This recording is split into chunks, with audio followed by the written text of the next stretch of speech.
Hi there, I'm Mary Lanza, the author of Losing the Boomer Blues.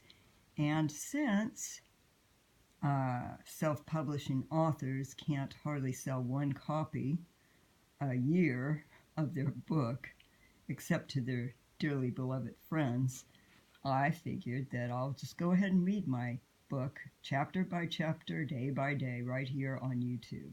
So let's begin. Losing the Boomer Blues. Chapter 1, January 2017. Mary Jane and Lucy welcomed the new year. After the hustle and bustle of the holiday season, Mary Jane and Lucy met for a bite to eat at the Cliff House. Over steamed clams, poached prongs, and Dungeness crab cakes, the trio caught up and reminisced about their long history together. The iconic restaurant had been their favorite meeting place down through the years. Although all three women felt at home there, they agreed that the atmosphere wasn't the same as it had been when they were young. It seems like yesterday, but actually the Cliff House went through a drastic facelift over 13 years ago, remarked Jane. Even though it still has the same ocean views, the renovation changed the overall feel of the restaurant. Can't you sense it? I feel the difference, replied Lucy. I'm jealous. I want a facelift too, just not as extensive. They took the damage from the rainstorm as an opportunity to rebuild the restaurant, hoping to appeal to the younger set.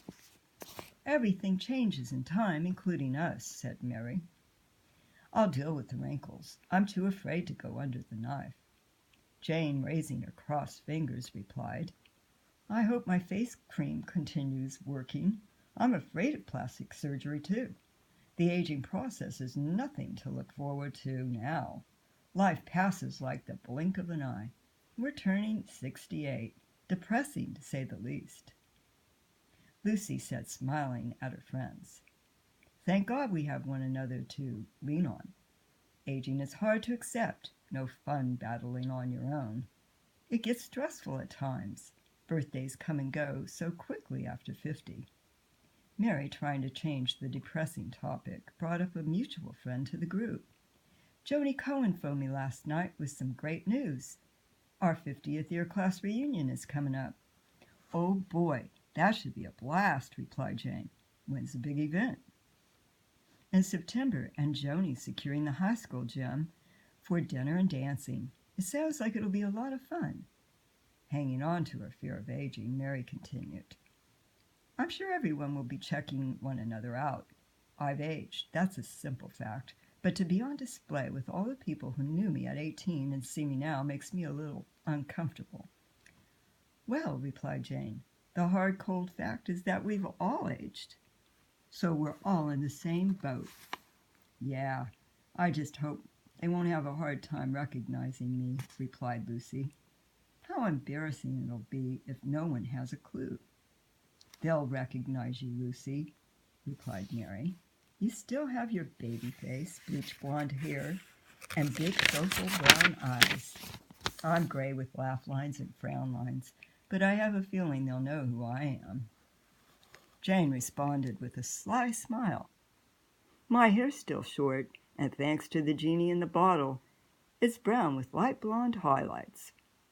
I'm keeping the wrinkles at bay, too, thanks to Botox and fillers. Don't let the cat out of the bag. No one else needs to know. Mary replied, Your secret's safe with us. No worries, right, Lucy? Mum's the word.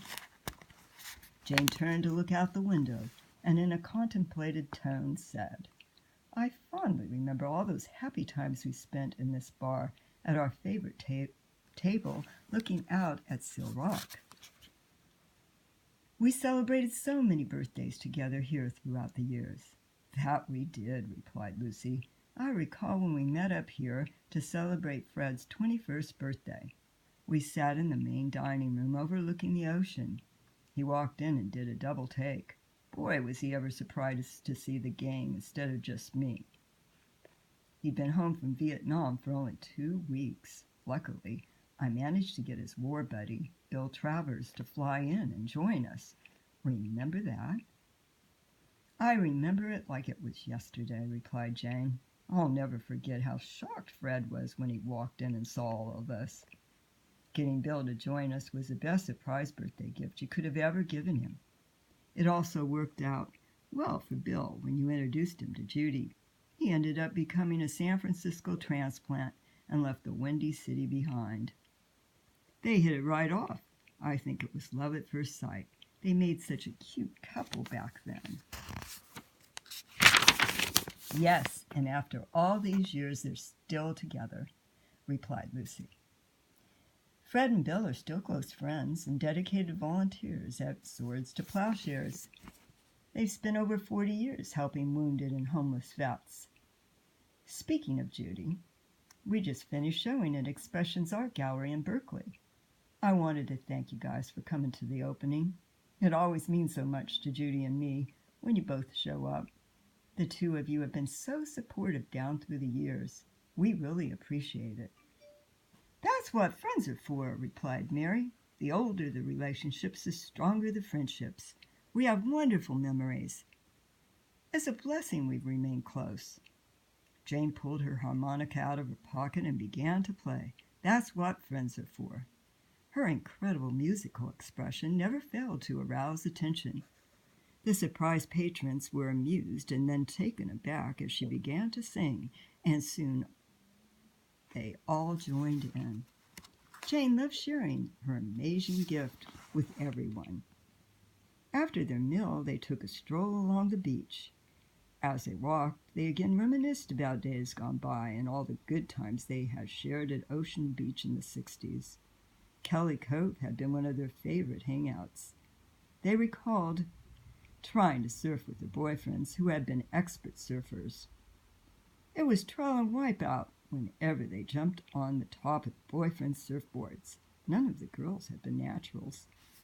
Watching our boyfriends surf and trying to surf was a blast back then, but you couldn't pay me to jump on Fred's surfboard now, laughed Lucy.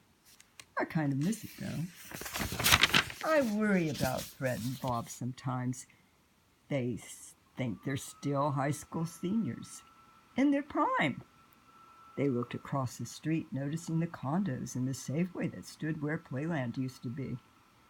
The image of the funhouse flashed through their minds. It seemed like yesterday that it was standing there. As they walked, Jane looked around and shared, "What a wonderful day to walk and reminisce. I bet you both remember how much we loved giggling with Laughing Sal. We enjoyed hours upon hours of fun at Playland in the 60s during our high school days.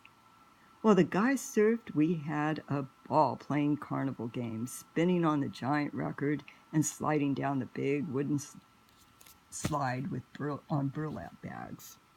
I think it's about time that I stop and continue one other day. So we'll pick up again later, but I want you to enjoy the story. That's my main goal here, is just to have people enjoy my story, Losing the Boomer Blues. So I will come back here on YouTube tomorrow, and we'll continue on. See you tomorrow.